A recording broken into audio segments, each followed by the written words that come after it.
So yun guys, for today's video, ayan, ako dito ngayon na pagkakaabala naman. So may dumating sa akin. Ito yung una ko gagawin.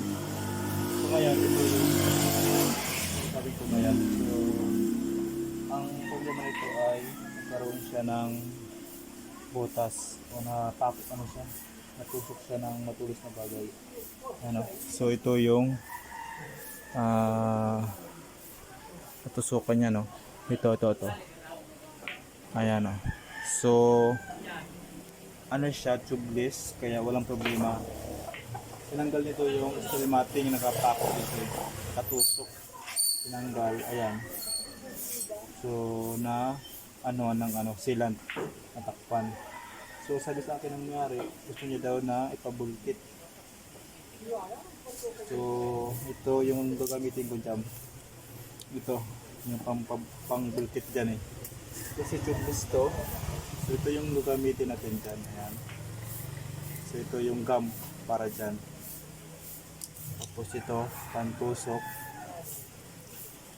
Saka ito yung dito ilalagay. Ayan, dito yan, oh. So maya lagyan natin.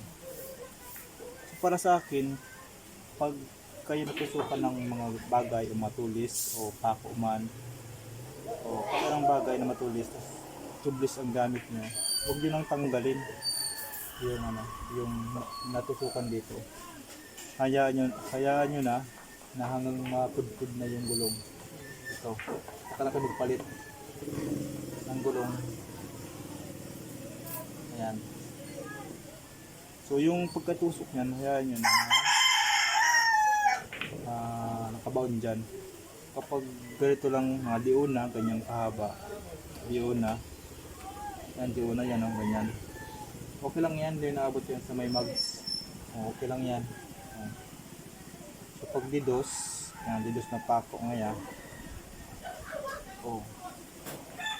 medyo abutin na yung mags. Pag didos, tanggalin nyo. Kasi yan, abot na. Okay pa yata eh, okay pa. So didos, okay pa naman siya, konting clearance naman, pero siyempre pag mabigat, didiin yan. So tanggalin nyo pag didos. Pag mga diuna o na imidya, huwag nyo lang tanggalin. Kasi mahirap kapag ganyan. Tapos dudupitin natin ng ganito. So sana yan.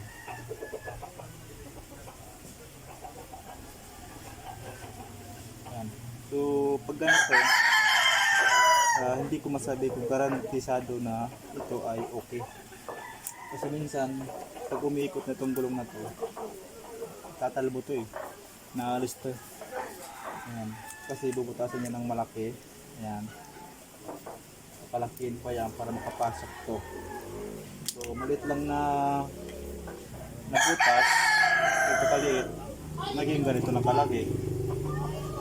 Kasi bubutasan pa yan para may pasok to. So ngayon, no choice, kasi yung gusto ng nangyari, bulkitin daw to. Ayan. So yun lang yan, para sa akin, huwag nyo na tanggalin. So kung masyadong mahaba na, tanggalin nyo na. Saka nyo na lang bulkitin ng ganito. Ayan. So ngayon, bulkitin natin to. So ito yung gagamitin ko, pang bulkit. Iba kasi yung pang bulkit sa tubeless kaysa interior. Iba yung itsura. Ito kasi ito eh. Hindi naman to iniinit.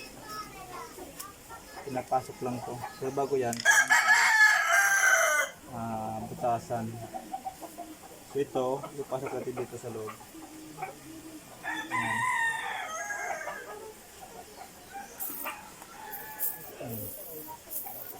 Ayan.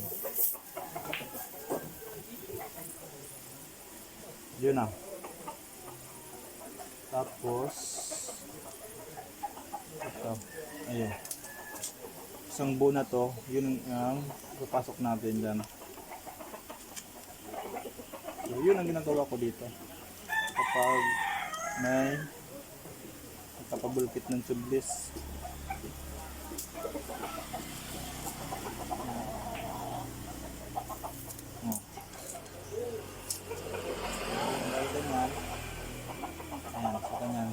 na lang yan. Tapos, siyempre,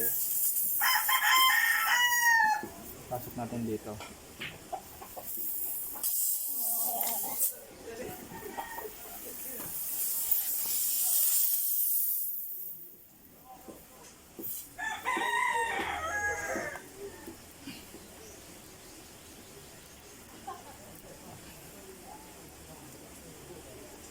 Ano? So, pag ganyan, siyempre, ilayin natin yan.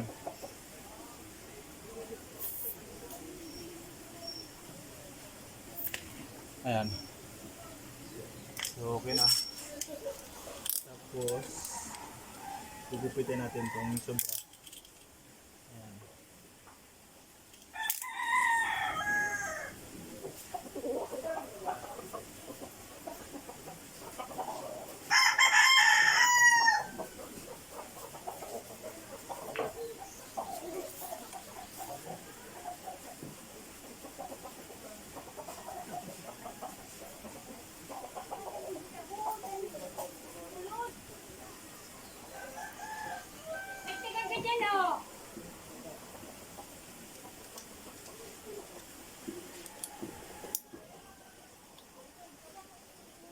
Ayan. Sobra yan. So, ito na yung natira. Ayan. So, dapat meron pa to siyang liquid na inalagay dito. Para siyang glue. Pandikit dito. So, wala ako noon kasi naubos na. Okay na yan.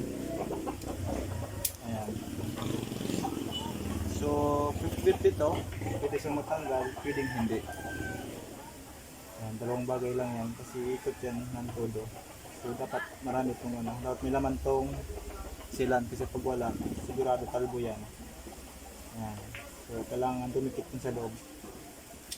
So, okay na yan. Yun lang ang ginagawa ko kapag tubeless. Dapat sa irin mo talaga dito yung pagkaputol. Dapat side yan.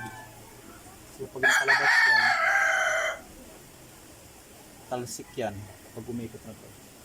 Ano, sinahid ko lang. Sagad dapat. Yun. So suggestion ko lang yun kapag sobrang exit lang 1/2 di una 1 1/2, huwag nyo nang tanggalin yung pako, hindi nyo na ipabaon kasi bubutasan nyo lang ganito, imbes maliit lang, huwag malaki na, kaya nyo na dyan kasi may silat naman yan. So sa kanya tinanggal na, tapos simple tinanggal na, so pagka natin lagyan natin ng silan, kaya na ng ganito pambulkit. Ayan lang. Yun. So yun lang.